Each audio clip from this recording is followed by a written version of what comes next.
10 days left in the window. We're not doing any business. 10 days left in the window. Fabrizio Romano is saying, nothing on a midfielder at the moment. Let's see what happens. 10 days left in the window. People are talking about Lemens. Jan Jager Fjortov's talking about Donnarumma again. I'm conspiracy theoring about Emi Martinez. Talks of Costa. Like, there are players there. That's my point. There's players there that we can go and get, but we can't get them because we are absolutely landlocked with a bunch of players who I just cannot relate to. And look, you know what? When it comes to the modern footballer, I was actually in a conversation with somebody today about this. The modern footballer is so hard to understand. When I was growing up, and I was asked this question today, because you know the David Beckham thing I've got behind me when I'm doing it in the morning? Not like that. They asked why Beckham? And I said, well, it was his hair.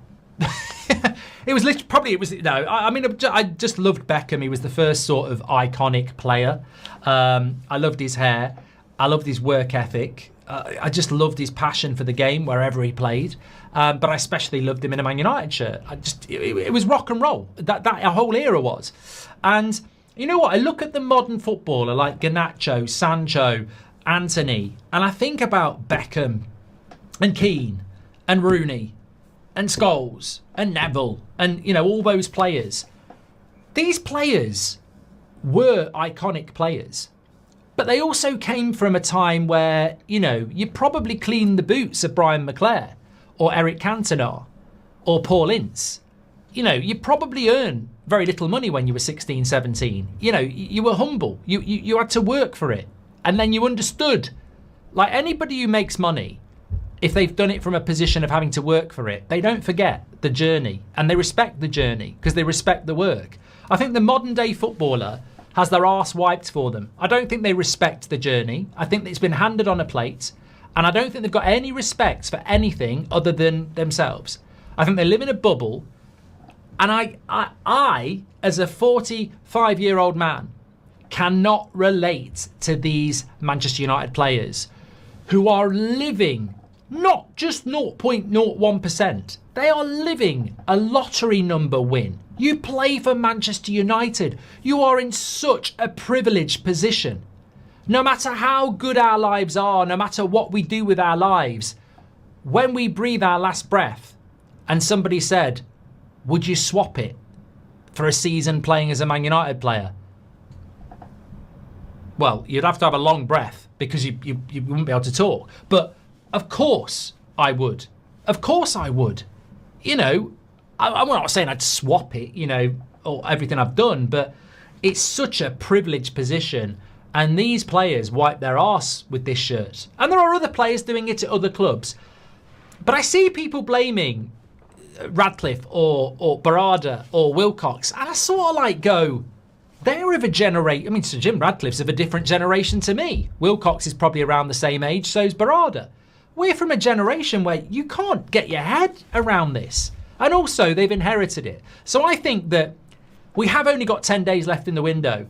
But what are you supposed to do? What are you supposed to do when you look at someone like Garnacho? And in my mind, I'm going, and I've said it. In my mind, I'm looking at Garnacho in June, walking around in a Villa shirt, and I'm going, knobhead. But I'm also going, he's going to want to play in the World Cup. The World Cup in the United States is going to be huge. I'm not here to promote the World Cup. I don't need to. I remember 1994. It was incredible. That's 31 years ago.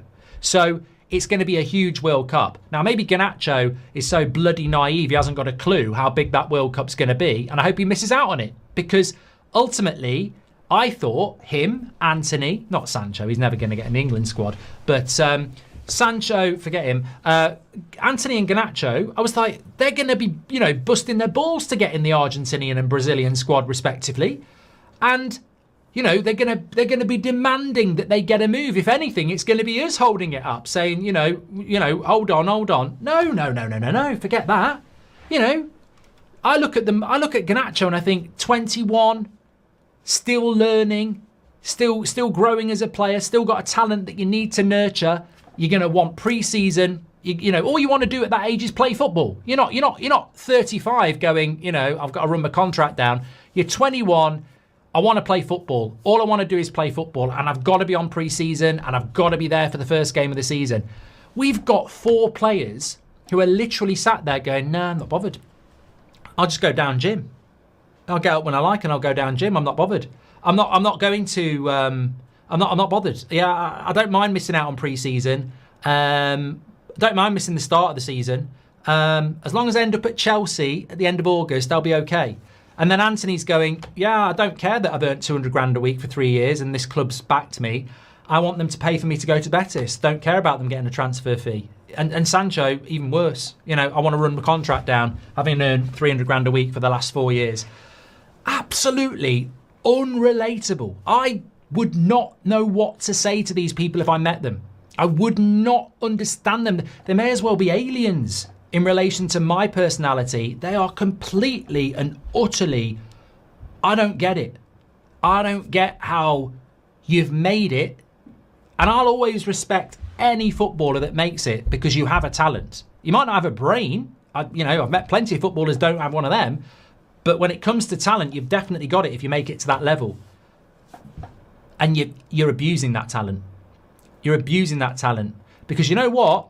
You know what could happen? Garnacho could go and play for Chelsea. First game, knacker his knee up, never play again. And you'd sort of like go, you wasted 2 months of your career sitting on your arse for money. And then you'll never play football again now. Imagine you could have had an extra 2 months. It's a weird mentality. But my point is, we have to stop this. It cannot go on. And I think it's going to stop because I don't think Ruben Amorim is ever going to recruit a player like that with that mentality.